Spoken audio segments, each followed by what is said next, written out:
critique here. This is the SL7, the latest Specialized Tarmac. We're going to critique it with a bike. SL4, probably one of the best bikes Specialized ever sold. The Roubaix, fantastic bike. Let's talk about the differences, pros and cons. The pros of this one is it's got bling on Instagram right now. Super expensive bike. It's a $5,500 frame set USD. We've got Lads Durace on there. I've taken the chain off there because this bike, it hasn't been really ridden. I don't really like riding it that much. I stole the chain, put it on another bike I ride.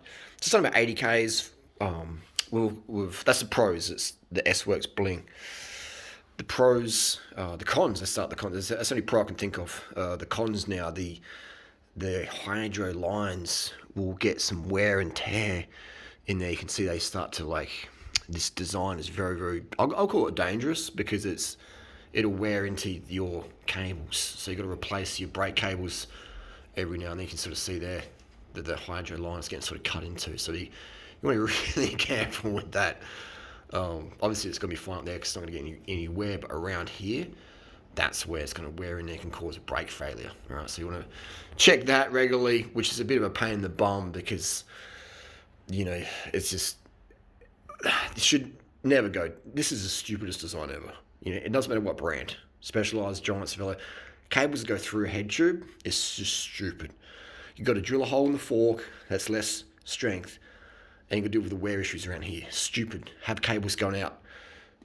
Join for the top here, no worries. You know what I mean? Aero gains, that's absolute. This bike is so sluggish to ride. This bike smashes it. All right, we'll get to that in a sec, but that's the pro. So the cons, bad design here. Seat post, slipping, bad design. If I want to have an aggressive slam setup, like you can see on this one, I've got 27.2, any post can sit in there. This one here, $300-400 Aussie to get a new seat post. Right? It comes stock with 20 offset. If you want 0 offset, that's something extra you got to buy. Slipping, so it's an issue. Disc brakes aren't as aero. There's more spokes, so there's more weight, and you got the rotor. So if you're talking road race, it's less aero. It's less aero. Something like this, much more aero.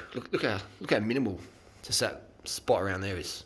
Minimal spokes, and you've got all the material we got here. Imagine the crosswinds, your angle. Wow, look at that mass. And that's fine on the gravel bike, in the forest and stuff like that, but on the road, crosswinds, in the crit, etc., no go. So it's heavier, it's less aero, it's more flexy because to save weight on this frame, it's a very, very lightweight frame. They've had to trim carbon off, and that's made it more flexy. So it is comfortable. This SL7 is more comfortable than this Roubaix, which is marketed as an endurance comfort cobblestone bike with the Zertz instays.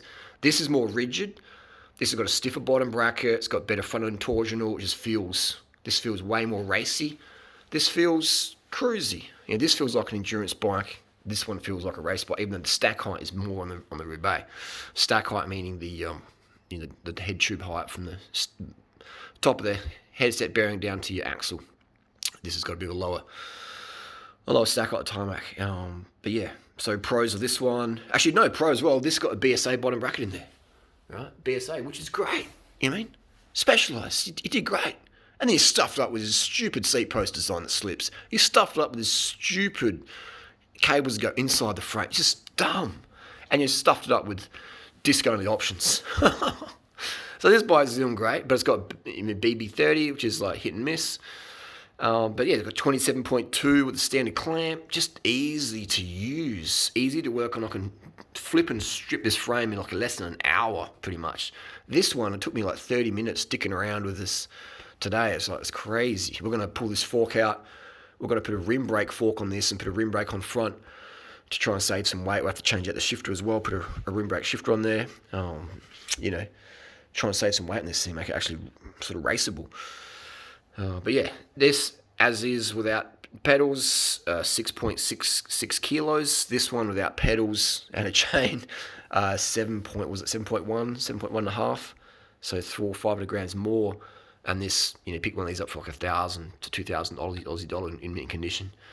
We're going to bling this bike out. You've asked me to bling it out. We're going to put some hologram cranks in there. We're going to put some lightweight wheels in there. We're going to really trick it out, lighter saddle. things like that. But anyway, that's the pros and cons. I'm a specialised fan. I'm not a hater. I'm just going to give you the honest critique. I read some comments today from these noobs saying, "Oh, it's more aero." Like, you guys don't even own one of these bikes. Like, at least own this bike and own this bike and own hundreds of bikes, and then your opinion will have some weight versus just regurgitating what you read on one of the bike websites that's paid to advertise to specialise, etc. And I was just like, I read one of the reviews today from one of the, I won't mention it, but one of the popular websites out there. I'm like, this is absolute dribble, man. This is not a race bike. It's crazy, you know what I mean? Like, they just pretended that these bikes never existed. It's hilarious. It's very disappointing that cycling journalism right now is just so industry corrupt. First world problem. This is all first world problem. End of the day, if you buy this bike and you love it, I'm happy for you. All right? I'm happy for you. If you have no problems with the seat post, if you have no problems with the cable wear in here, I'm happy for you. If you've got no problems with your disc brake, I'm happy for you. All right, I'm not so.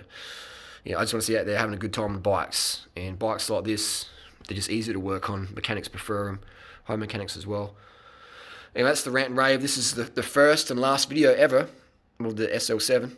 So I thought I'd make a video about it and share my opinions. But yeah, otherwise it is very comfortable. It is very comfortable, but it's definitely not a race bike. This is much more of a race bike, for sure.